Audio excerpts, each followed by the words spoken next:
Good morning, everyone. We are beginning with our work in the rays and the initiations. We're at the end of program 20, really, and we're beginning with program number 21. And we have finished discussing the idea that there are now 9 paths on the way of higher evolution, and no longer simply 7 paths. The other 2 paths are not described, but I have some idea about them. I think they all do lead to the Pleiades. This, of course, has to remain as speculation for the moment, but I do believe the Pleiades are the hub of our central wheel in our local one about whom naught may be said. And while there are 7 Pleiades that we usually discuss, there's also the father and mother of the 7 sisters, Atlas and Pleione, and that would make 9, and perhaps each one of those 7 plus 2 stars is involved in the termination of one or other of the 7 cosmic paths.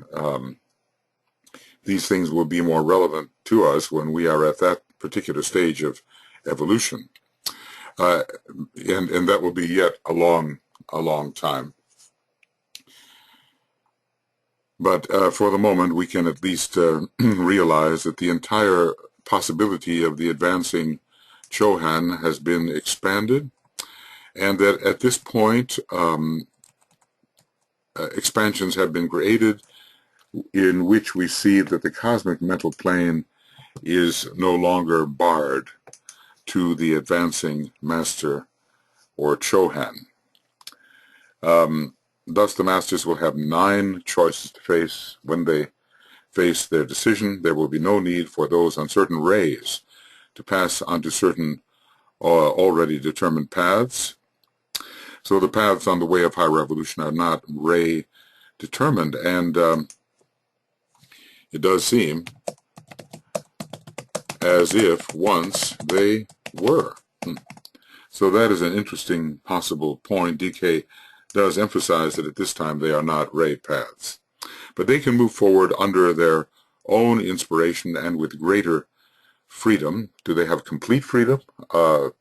They have what is called complete freedom of choice. Whether there is complete freedom, of course, is another matter. There is an appropriate path to choose, and sometimes they miss. It's unusual, apparently, but the indication of the proper path is given.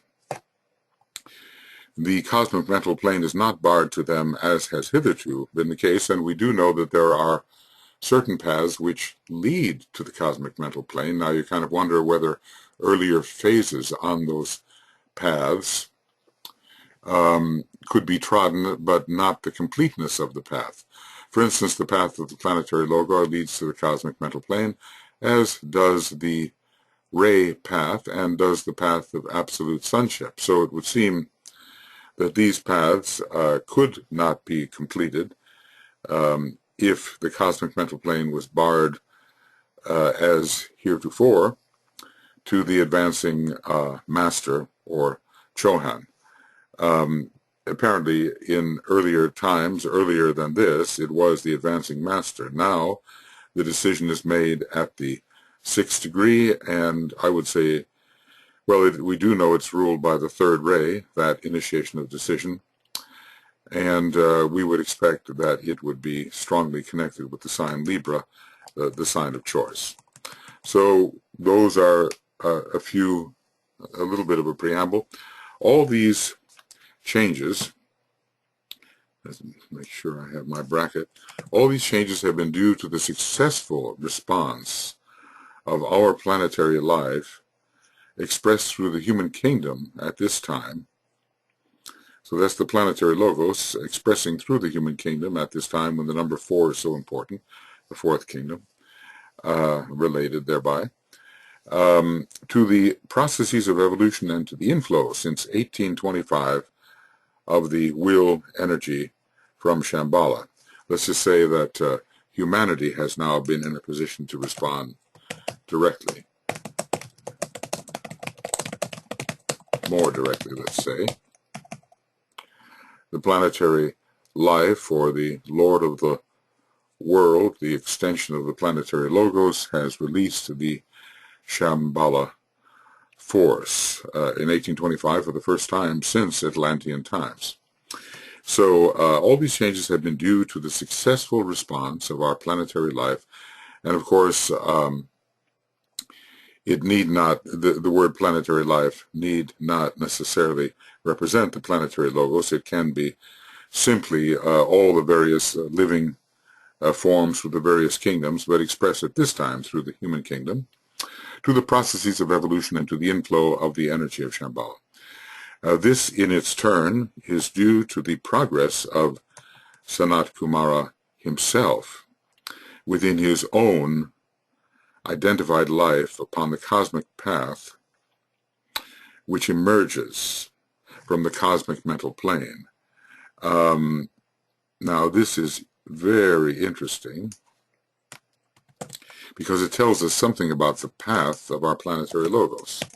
The path on the way of higher evolution of our planetary logos. Sometimes when DK speaks of Sanat Kumara, he means a particular extension of our planetary logos, and sometimes he means our planetary logos as a whole. And the great beings are all on their own cosmic paths, and one wonders, is Sanat Kumara on the path of the path which the Logos himself is on, or the path of the Solar Logoi? So is this the path of the Solar Logoi leading to the cosmic Buddhic plane? It is possible that the planetary logoi are on their way to becoming solar logoi. So Sanat Kumara's main focus is on the cosmic mental plane, we might say. At the same time, we know that our planetary logos is not yet even a cosmic initiate of the second degree. So let's just say that there is not a strict analogy there, as far as I can see, of having to achieve sort of planetary Chohanship before making a cosmic choice about a treading a path on the way of higher evolution. Our planetary logos is already treading that path. I mean, well, who knows what happens when it becomes possible for such a being to reach the point of the sixth initiation. That will probably happen in the next solar system.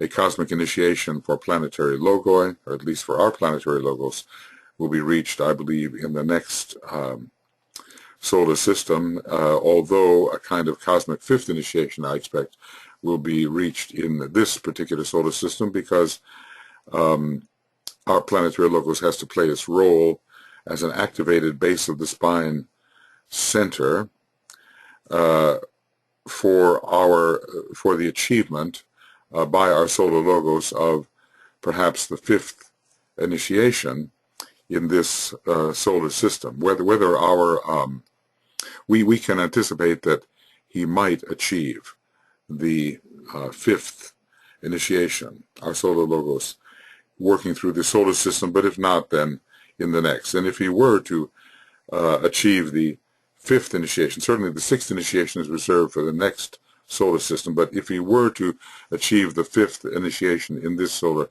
system, our planetary logos would have to be a sacred planet and to be fulfilling some sort of first-ray monadic function which would activate him in terms of being a responsive base of the spine center for our solar logos. We read in terms of humanity that the base of the spine center is the center which is most active at the fifth initiation, the focal center at the human being's fifth initiation, and we can analogize that this may be the case for our solar logos. Oftentimes there seems to be even a more direct connection between, an analogical connection between the solar logos and man than between the planetary logos and man. Well, anyway, there will be, Sanat Kumara is making progress on his own path, and maybe that path leads to the cosmic Buddhic plane, and maybe that path is the path which the solar logoi are on, since he's already achieved, of course, planetary logoic status. All that we can contact and know is interdependent, and the unfoldment of the life, now this time it's capitalized, in whom we live and move and have our being, affects every aspect and department of his manifestation, which is that, in a way it's the planetary logos, in a way the solar logos, in a way the cosmic logos, in a way the supercosmic logos, or the one about whom naught may be said. All of those are ones in whom we live and move and have our being, just as the successful spiritual unfoldment of the human being and his ability to contact his soul produces incredible changes in the personality, dramatic changes, and affects every aspect and organ, even, of his little manifestation upon the physical plane. So it does have definitely physical as well as psychological effects. So we can see that maybe the progress of Sanat Kumara himself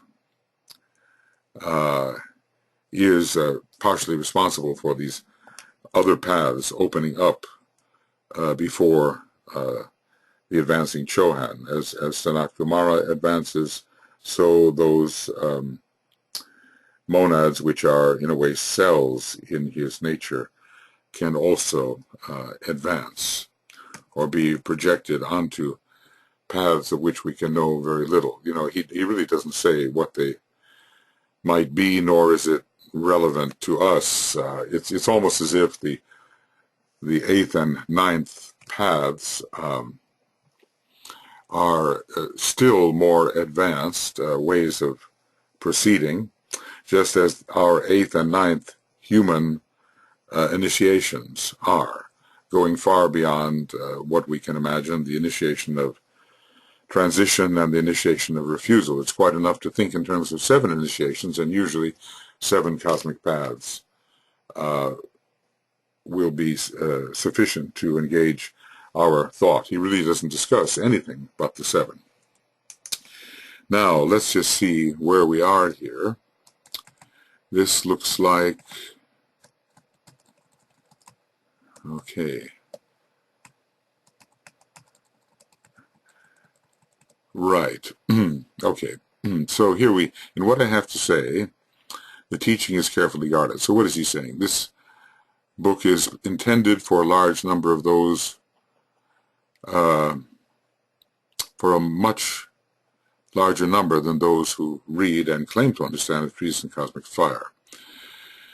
Okay, in what I have to say, the teaching is carefully guarded. 2 things should, however, be pointed out to avoid confusion. So we read point number 1, the idea that more information would be given on the paths, and in fact that there are 2 more paths altogether. And now point number 2.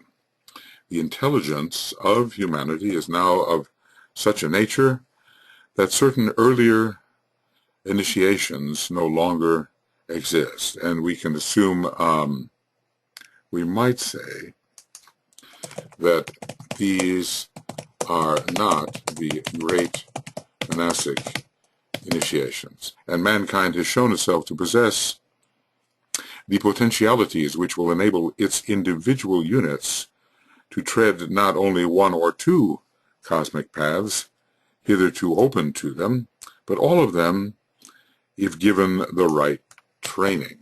So this is again confirmation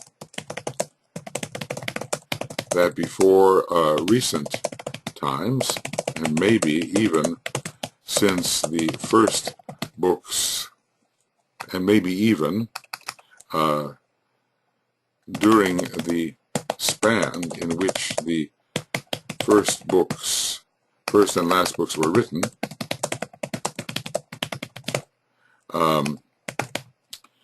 that humanity was limited in the number of cosmic paths,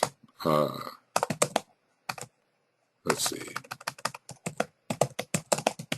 it could tread, and that this opened up. So, you know, the ones that led to the cosmic astral plane, apparently, it could tread the path to Sirius, the path of magnetic work, both led to the cosmic astral plane, and as far as the other paths go, they may well lead through the ascending cosmic planes on the way to their final destination. It is not to be thought that one can jump over entire cosmic planes on a path. So there was the hint that Sanat Kumara, who may be treading the path on which our solar logos is found, was moving from, or emerging from the cosmic mental plane on that path. Okay, now, let's see what else we have here. But all 7 paths could be trodden by the human being. And it's the growing intelligence of humanity that prepares for this, and revealing the potentialities of for humanity to tread still greater, still more extensive cosmic paths. So now, if given the right training, so the premature discovery of the release of atomic energy has well demonstrated to the hierarchy. What is being demonstrated here? The advanced intelligence of humanity is being demonstrated. That's what's being demonstrated. And it is really amazing. And note that word premature, because it tells us where we stand and why there is so much danger for humanity presently in the world. The mental capacity, should we say, the emotional disturbance of some groups who have access to this atomic energy puts all of humanity in danger. All these factors have forced a reorganization in the plans of at Shamballa.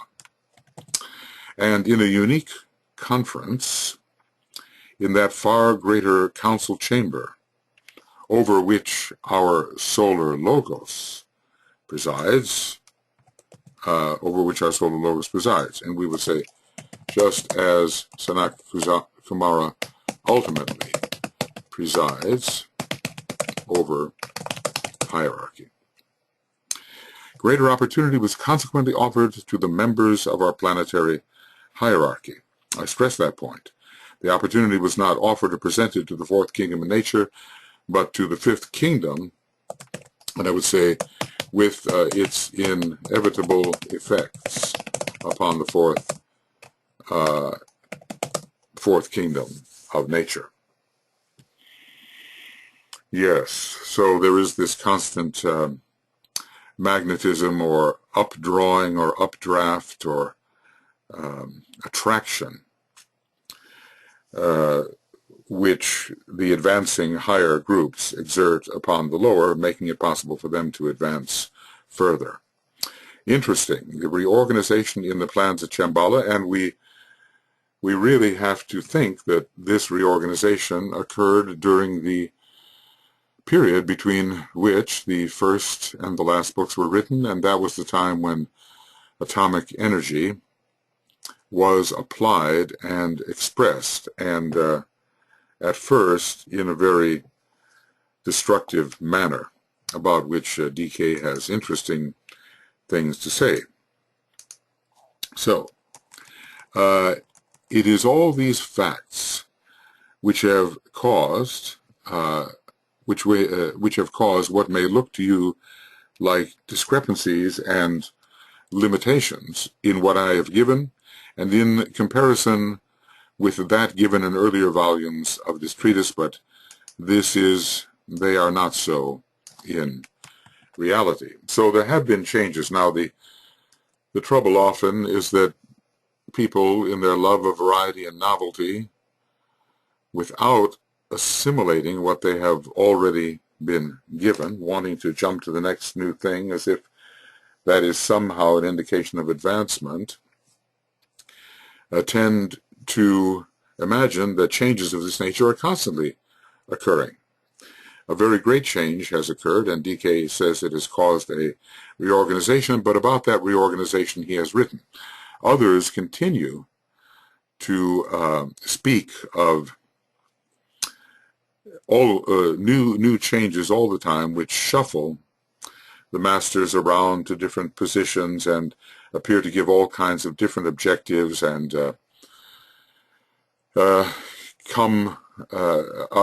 these changes are seen as responsible for new and fairly fatuous teachings coming forth to replace the solid teachings given by Master DK. In other words, the discrepancies, the apparent discrepancies and contradictions and so forth are cited as invalidating what was said before, and apparently new teachings of much lower caliber are offered in the place of the solid and established teachings, which, as I say, have not been assimilated, not by any means.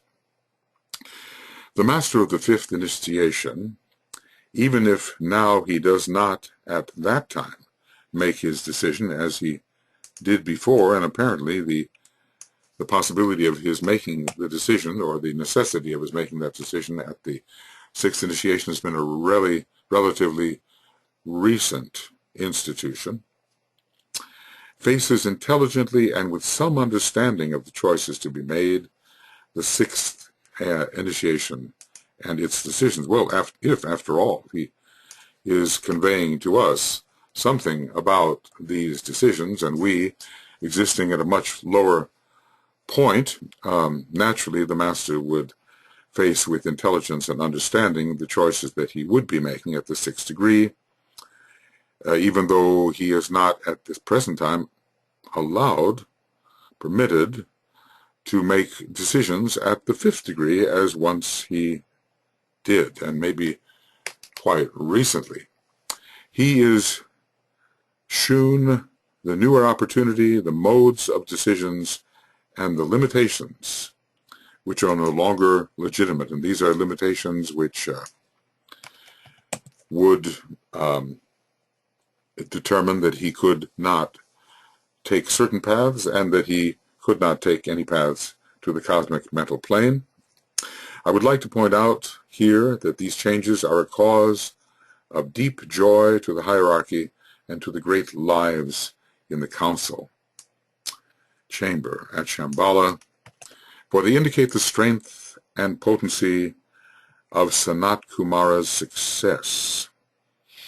Yes, in other words, Sanat Kumara's success is directly related to the broadened, deepened opportunity which face members of the hierarchy now, and the incredible progress made in the consciousness of humanity as a consequence. So we have to realize that the interdependency here, and that if we rise, those for whom we are responsible, or those whom we affect, will rise as well, and the converse is also true. This will lead also to future paralleling decisions on the physical plane in human affairs. So all of this, let's just say, SK's advancement definitely promotes the advancement of hierarchy and humanity. So the master is now shown newer opportunity, the modes of decision and the limitations which are no longer legitimate. A vast possibility opens up before the advancing master, and especially before the one who is making the decision, actually, the Chohan. I would like to point out that these changes are a cause of deep joy to the hierarchy and to the great lives in the council chamber of Shamballa, telling us, of course, that these great beings can feel joy or some higher correspondence to what we call joy in the human sense. For they indicate the strength and potency of Sanat Kumara's success, and presume, even though the planetary logos had made an error and had been retarded in his progress due to events on the moon chain, and the incredible means unbelievable, well, when it's simply not used as an intensifier, the incredible progress made in the consciousness of humanity as a consequence. And paralleling decisions will therefore be made in human affairs on the physical plane. This deeply spiritual and mysterious success, mysterious at least to us because the human mind knows naught about it, was also the reason for the violent attempt of the forces of evil to gain control and their resultant failure, because this is written after World War II or after the Great War from 1914 to 1945. It began to be written in 1946, and the advancement of Sanat Kumara contributed to the failure of these forces of evil, not the evil men upon the physical plane who responded to still higher or more intense forces of evil on the astral plane and maybe on the cosmic astral plane as well. The attempt is being made, I suppose, Sanat Kumara is advancing, so the attempt is being made in the cosmic astral body of the planetary logos to retard the progress. Maybe we have similar types of uprisings in our own astral body. Well, okay, now what we see is that we have discussed the changes, certain changes in hierarchical procedure and possibilities, and then again the paths are being discussed. And I have offered an analysis of these paths in my work in a treatise on cosmic fire, the video book part of that, from page 1194 to the end. Other commentaries are written commentaries. So I have to go still further, which I will now do. So we have skipped quite a few pages, but not really skipped them, because in this other document, which has 186 pages now, all of these paths are treated and different commentary is made verbally and in the color red written, and everything that I might again say is here. Although, it is tempting to want to take another crack at it, if possible, but, it's not too wise in terms of the economy of time. So now we are on page 428 of part 2 of the Rays and Initiations webinar commentary. And we will be dealing then with new subjects. And this is about the world tension analyzed today. Of course, we are talking about tensions as they existed in the 1940s, and we may have to extrapolate a bit and see how this has affected the world tensions which are operating today. The tension in the world today, particularly in the hierarchy, is such that it will produce another and perhaps ultimate world crisis. We may see this even emerging now. DK has had some pretty dire warnings. Or else, such a speeding up of the spiritual life of the planet that the coming in of the long looked for New Age conditions will be amazingly hastened. Where are we? There was much promise, of course, during previous decades that this hastening could occur. And I would say, that we are still, in a way, in the balances. We are on the scales. Humanity is on the scales. Are we heading for this ultimate world crisis, which could mean the end of humanity as we know it, and the necessity that a new experiment be made to see if a humanity could be produced which would truly exemplify the intentions of the planetary logos? There has been an amazing hastening along technological lines, and I think along the lines of certain types of consciousness, both seem to be proceeding in a parallel manner. I would have you consider carefully what I have said here, remembering what I have told you in the past anent points of tension. Crisis, tension, as we see which of the contending forces in any crisis will emerge, and then emergence. The present tension constitutes a major problem for the disciple in training, and therefore our particular theme in this instruction is peculiarly apposite, apt, peculiarly necessary, relevant, and important. Ultimate world crisis. Well, the so-called end times relate to the anticipation of such an ultimate world crisis. Certainly we see what has been called the clash of civilizations. It does seem to be shaping up at this time a violent recrudescence of emphasis upon the sixth ray is challenging the emergence of the seventh.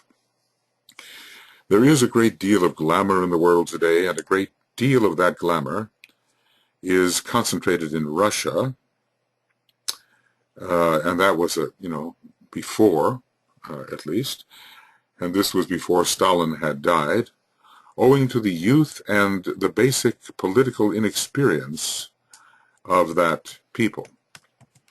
Maybe much has changed now. The United States of America is also young and inexperienced, but not to the same extent as are the Russian people. What we'll try to do is see whether there has been an emergence from this condition now, some 70 years after this was written. Today the Russians are suffering from the glamour of power, the glamour of planning, the glamour of what they consider a great ideal, and such it is, the glamour of prestige, because they have won the war, right? The Russians emerged triumphant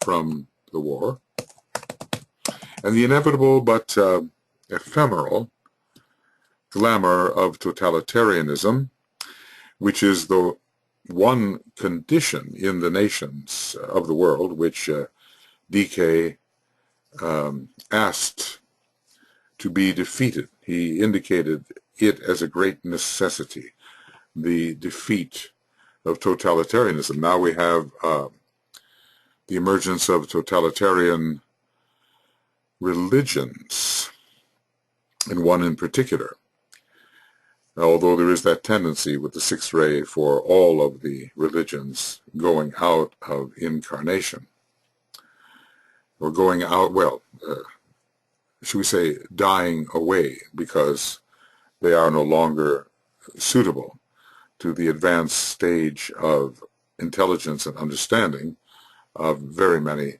human beings. But many have not outlived the totalitarian religious tendency, which insists that all submit to a absolute greater power, and human freedom is thereby greatly curtailed. It is this same totalitarianism which also constitutes their weakest point, because it leads inexorably to a revolt of the human spirit. The human spirit is the will of God itself in extension. And so when a so-called higher will is imposed upon the human spirit, and it's not the will of God at all, but it's the will of certain individuals in power who interpret the will of God in a certain limited way, this then being imposed upon the true spirit, which is inherent will, and because of this, a revolt will occur. That human spirit is to be found in Russia to exactly the same extent as it is to be found in any other country of the world. So this was written perhaps, what was it, about 7 years before the death of Stalin, and then that totalitarian condition did continue, but then reforms set in. And reformers repudiated the absolutism of Stalin's approach. And then came a great movement towards freedom and democracy, and it still exists today, though there are tendencies to revert to an earlier totalitarian setup. I don't think they will work. Too much progress has been made, so it seems. Freedom is essentially a spiritual attribute underlying the entire evolutionary process. The great law of freedom emanates from Sirius, which is the initiating star of our solar logos and the home of the greatest of the White Lodges, of which we are aware. The inspiration to our great White Lodge on the earth and to all of the advancement which that lodge brings. So freedom is an essentially spiritual attribute. When Franklin Roosevelt enunciated the 4 freedoms, we are told it's as much of the divine will as humanity could understand at that time. And those freedoms are now being frontally challenged. I saw the other day on the streets of some great city in the world a man carrying a placard which said, "Freedom, go to hell." And they firmly believe in this. No freedom of religion. And the other freedoms as well. No freedom of speech. What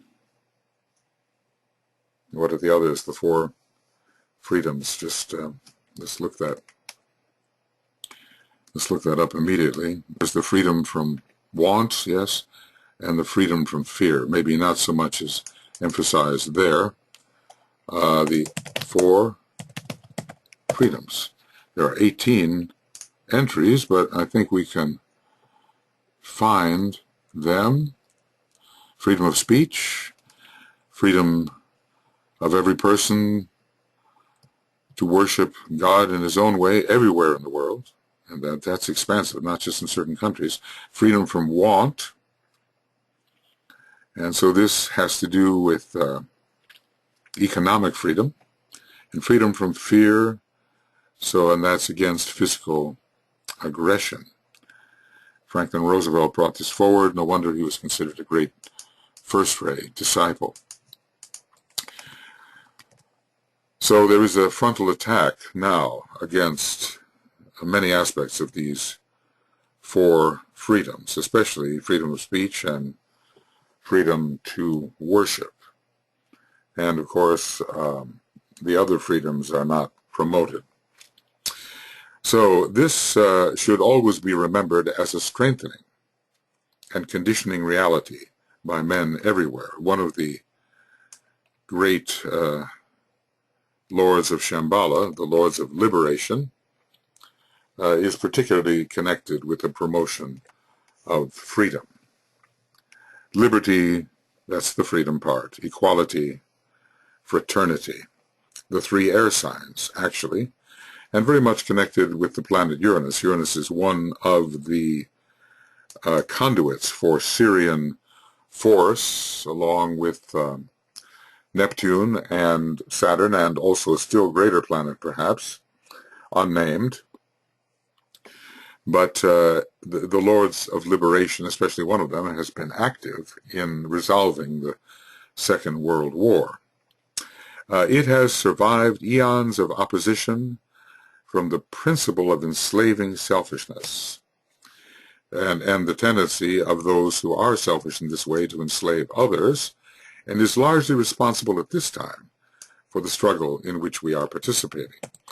And even though this was written after the Second World War had concluded, this struggle went on, and it's still going on. And do you know, of course you do know, this is the year 2014, and the idea of the legitimacy of holding slaves and enslaving the ones that one conquers is re-emerging and is considered valid by some groups. And people are being today visibly sold into slavery. If this is not the direct antithesis of the Syrian law of freedom, I don't know what is. The country which is the most free from selfishness today is Great Britain, and interesting, it uses the word she. Elsewhere, sometimes masculine gender is assigned to a country, such as France is considered to be masculine. There were others. Russia is considered to be feminine, so is the United States. I can't remember about Great Britain, but here the word she is used. She is experienced, old, and therefore mature in her thinking. She has learnt much in a relatively short time, and her judgment is sound. This was following the Second World War. And Britain today is a scene of crisis due to the influx of many groups that do not hold the same values as the British have held. And even as I'm speaking today, a vote is approaching to see whether Scotland will sever its connection with the United Kingdom. So these are perilous times in which the forces of disintegration are actively opposing the spirit of synthesis, which is impulsed in a huge way by the great overshadowing avatar of synthesis. The most selfish country in the world today is France, maybe because of its Leonian third-ray personality, with the United States, though along totally different lines, running her a close second. Both are materially selfish and capitalistically engrossed. Now, the rays of the United States don't really point so much towards capitalism, but its sixth-ray personality has idealized capitalism, and the market has become something of a deity, the free enterprise system determined by the market, as if our way of life and the best possible course for the nation could be determined by the economic vicissitudes of the market. Anyway, France does have, of course, Leo, which can be expressed quite selfishly, and the third ray connected with economic selfishness. Has this changed? Well, in many ways, yes. There's been huge changes that have occurred in the last 70 years. Let's call this approximately 70 years. It's not quite, it's about 68 years as these commentaries are being offered, but about 70 years. Russia is also selfish, but it is the selfishness of a fanatical ideal held by an immature, a too young a people. So different types of selfishness are here. Apparently, France is or at least was, the most self-focused, older than the other two, which are perhaps more naive in their selfishness. The selfishness of the United States is also due to youth, but it will eventually yield to experience and to suffering. And this is that, I've often quoted this line, there is, fortunately for the soul of this great people, much suffering in store for the United States. And we wonder in the United States whether we have passed through this. I certainly think it has not been exhausted. This was, of course, written before the great civil rights movement in the United States and before the Vietnam War and before the 9/11 attack. There are many ways in which the United States has suffered since that period, but it seems that more is in store. The selfishness of France is less excusable. France, too, is old and experienced. Again and again she has been the victim of the armed forces of Germany and cries aloud to the world about it. I guess we're entering quite a political section of this book. World War I, France was attacked by Germany. There was the Franco-Prussian War, and of course in World War II France became again a great battleground, although it was, yes, it did become a great battleground. It was taken out of commission for a while due to the German invasion and occupation, but then again it became, and then the invasion of Normandy began another phase in which it became a great battleground. France forgets that she frequently overran Central Europe in the Middle Ages. See, this is the karma, isn't it? And the Napoleonic conquests are relatively modern history. So let's just say karma must be repaid, and memory is short, because these issues of national karma last over centuries and are not resolved necessarily in the lifetime of particular people. Her evil destiny, as she regards it, does nevertheless give her the opportunity to become spiritual in her life and attitudes. And if you think about the Piscean soul of France and the importance of the higher part of the fifth ray, which rules her soul, then the possibilities are very great, and we are told that from France will come the scientific revelation of the reality of the soul. So to become spiritual in her life and attitudes instead of grossly and intellectually, though brilliantly, material.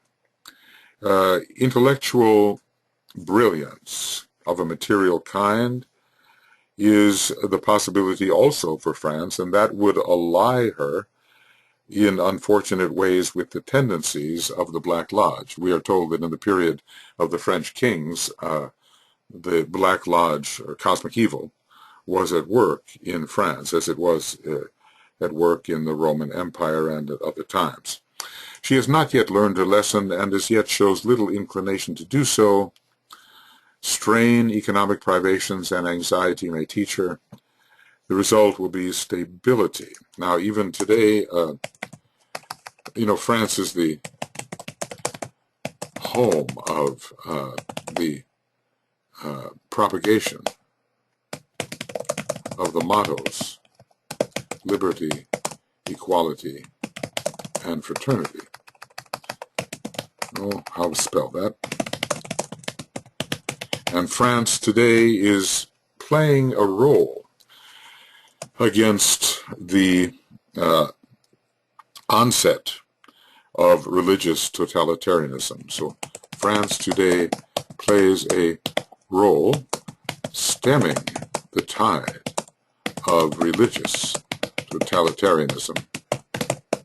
That is the way she seems to be redeeming previous types of selfish activity. Much time has passed. Of course, France, the colonial powers have reaped the karma of their colonialism, and now they are struggling against the influx of groups who do not seek assimilation according to national norms, but seek, in fact, domination. So this is a huge struggle of integration occurring. France is on the front lines of the battle as it stands today. In the hands of the United States, Great Britain and Russia, and also in the hands of France, lies the destiny of the world disciple humanity. And today we see an alliance occurring, as has been the case for decades, again an alliance between the United States, Great Britain, and France. And although Russia is reasserting herself, I think, along the Leonian line, due to perhaps a wounded pride which developed during the attempted democratization of Russia. I believe that Russia also will join forces with the other three in the fight against the imposition of the violent imposition of sixth-ray attitudes which must and will pass out of expression. Humanity has been passing through the tests which are preparatory to the first initiation, Vulcan and Pluto. After all, the militarization under Vulcan, the creation of extremely destructive weaponry, and the coming to the surface of all that had been, all the barbarity and cruelty which perhaps more enlightened human beings had thought to be overcome, dredging the depths of human iniquity and showing it for what it is, and then, of course, emphasizing the will through Vulcan and oftentimes the selfish will. But new possibilities also are brought with this cleansing and this strengthening of the will. Humanity has been passing through the tests which are preparatory to the first initiation. They have been hard and cruel and are not yet entirely over. Well, in the 70 years we have seen, certainly they have continued, and we may be facing now the ultimate crisis through which humanity must pass. DK tries to help us avoid the worst excesses of that ultimate crisis. And maybe in the next 10 years or so, we will know whether we have succeeded in avoiding it or whether the dark clouds of which he has spoken will have broken over humanity and caused a crisis the proportions of which have never been seen in modern times. The lords of karma, 4 in number, are today working through these 4 great powers. It's not necessarily a one-to-one type of working. Maybe all 4 are working through all 4. It is, however, a karma which seeks to liberate, as does all karma. It's not just punishment by any means. Karma is the purpose is to free from bondage. To free from bondage is the purpose of karma. In the coming crisis, true vision and a new freedom, plus a wider spiritual horizon, may be attained. The crisis, if rightly handled, need not again reach the ultimate horror. So DK anticipates an impending crisis. I feel we are in the middle of it now, or at least in the early stages leading to greater intensification of the crisis. So another crisis, all things come in threes in a way, another crisis is on its way, and maybe we are in that crisis now. World War I, World War II, will there be a physical World War III fought out upon the physical plane? That is the question which faces all of us now. We certainly have the weaponry to do it. The area of difficulty, as is well known, is the Near East and Palestine, and certainly we've had tremendous confirmation of that. The Jews, by their illegal and terroristic activities, and there's the word terrorism being used at an early time when Israel was in the process of formation, have laid a foundation of great difficulty for those who are seeking to promote world peace, and we are in the middle of that right now. As a Jewish member of my ashram pointed out, and I commend him on his soul vision, the Jews have partially again opened the door to the forces of evil.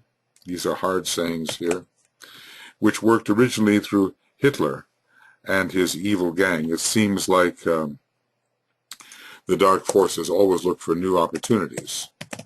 The dark forces look always for new opportunities to sow dissension.